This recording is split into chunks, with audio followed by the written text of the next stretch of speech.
নির্বাচন করার মধ্য দিয়ে কোন একটি দলকে ক্ষমতায় আসার কোন ষড়যন্ত্র বাস্তবায়ন হতে দেব না।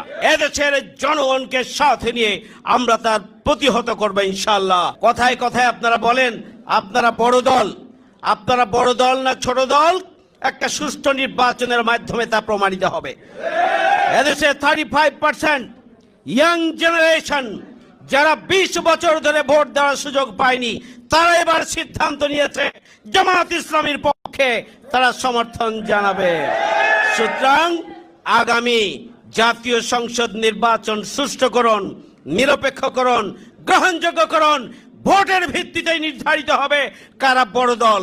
কিন্তু আপনারা নিজেদেরকে বড় দল বলে দাবি করেন, জনগণের প্রতি যদি আস্থা থাকে, জুলাই ঘোষণাপত্র এবং জুলাই সনদের আইনগত ভিত্তি দেওয়ার জন্য গণভোটকে আপনারা ভয় পান কেন? আমাদের দাবি হচ্ছে অবিলম্বে হয় প্রেসিডেন্টের প্রক্লেমেশন বা অধ্যাদেশ জারি করতে হবে, অথবা গণভোটের মাধ্যমে জুলাই সনদের আইনগত ভিত্তি দিতে হবে। আপনি নতুন বাংলাদেশ গড়ে তুলতে চান, যদি সংস্কার না করেন, যদি বিচার না করেন, যদি সংবিধান সংশোধন না করেন, যদি রাষ্ট্রের পচে যাওয়া ধ্বংসপ্রাপ্ত বিভিন্ন বিধি এবং নিয়মগুলোর যদি পরিবর্তন না করেন, তাহলে যেনতেনভাবে আগামী দিনে যে নির্বাচন হবে সেই নির্বাচন আবারও নতুন করে ফ্যাসিবাদের পদধ্বনি আমরা শুনতে পারব। হাজারো শহীদের রক্তের বিনিময়ে, হাজার হাজার মানুষের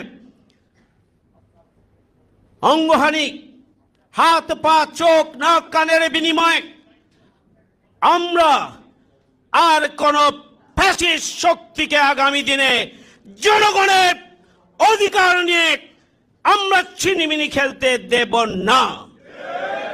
আমরা পরিষ্কার করে বলতে চাই, পিআর পদ্ধতি আপনারা বুঝেন না, কেয়ারটেকার বুঝতেন না। কেয়ারটেকার আপনারা বুঝেছেন নাকে খত দিয়ে। আবার পিআর পদ্ধতি বুঝেন না। 71% মানুষ, সুজনের একটা সার্ভেতে পরিষ্কারভাবে এসেছে 71% মানুষ পিআর পদ্ধতি বুঝেন।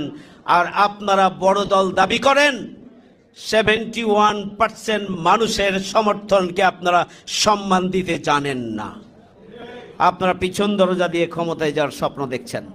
সংগ্রামী ভাই বন্ধুগণ, আমরা পিআর পদ্ধতির মাধ্যমে নির্বাচন ছাড়া বাংলাদেশে কোন নির্বাচন করার মধ্য দিয়ে কোন একটি দলকে ক্ষমতায় আসার কোন ষড়যন্ত্র বাস্তবায়ন হতে দেব না।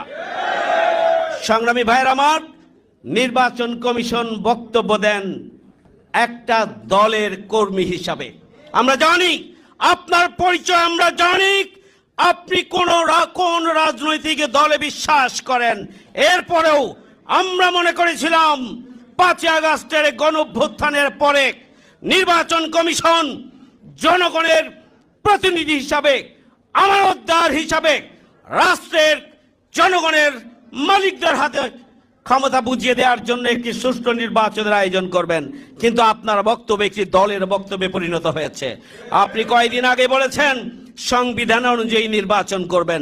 আপনি কোন সংবিধান বলে এখন নির্বাচন কমিশন আছেন?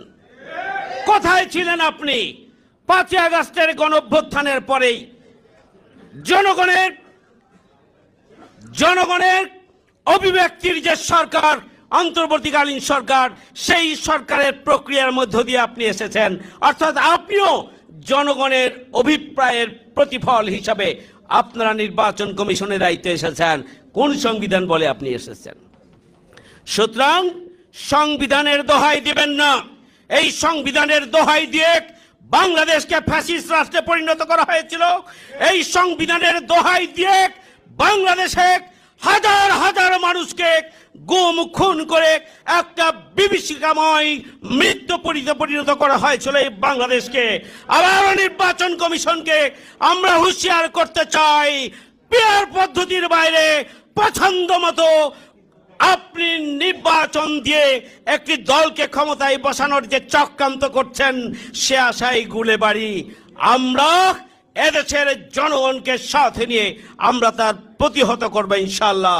আমরা চাই আমাদেরকে পিআর পদ্ধতির মাধ্যমে দেশের অধিকাংশ মানুষের, অধিকাংশ রাজনৈতিক দলের অভিব্যক্তির ভিত্তিতে, সমর্থনের ভিত্তিতে আগামী দিনে আপনাকে পিআর পদ্ধতির মাধ্যমে নির্বাচনের রোড ম্যাপ ঘোষণা করতে হবে। সংগ্রামী ভাইয়ের আমার, জুলাই সনদের আইনি ভিত্তি দিতে হবে।